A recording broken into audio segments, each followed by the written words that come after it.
Ag Secretary Tom Vilsack made a stop in Omaha today. He spoke about several farm initiatives. 6 News producer Roger Hamer was there as the secretary outlined USDA programs taking effect in Nebraska. And new tonight, we hear from a small-town grocer taking advantage of several programs aimed at ensuring food security. In Superior, there was 12 grocery stores, and now we're the last one standing. Jenny McCord's family are third-generation grocers in Superior, Nebraska. She knows farm economy has a ripple effect on an entire community.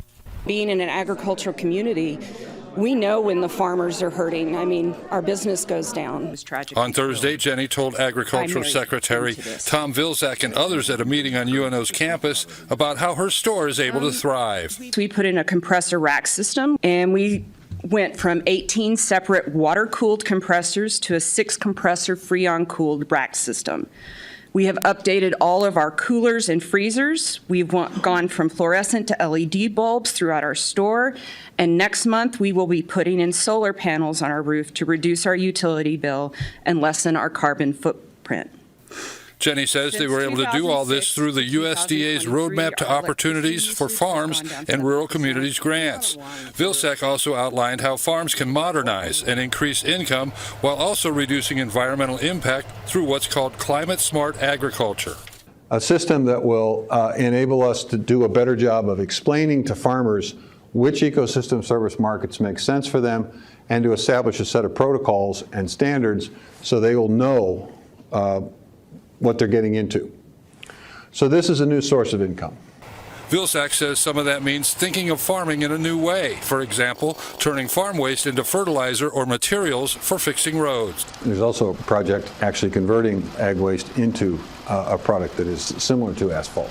The secretary also says using organic farming, reducing the dependence on a few large-scale processing companies, and impactful government food purchases for food banks and school lunch programs are other benefits of moving the state's ag business into the future. He says farmers working with their neighbors could jointly create renewable energy for entire communities. To generate electricity that could help and assist their local REC in that conversion.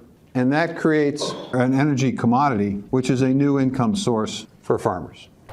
Vilsack says these methods help create more and better market opportunities for American farms and small communities. Instead of just get big or get out, the word is get entrepreneurial.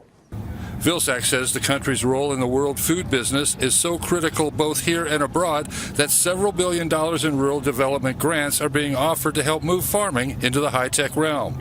Jenny McCord says the programs work. It's getting to be fun again to run a grocery store. It's still hard. It's a lot different than when my husband's grandfather started. On your side, Roger Hamer, WWT 6 News. Secretary Vilsack said that for the first time in years, populations in smaller towns have slightly risen as more young people decide to stay home on the farm.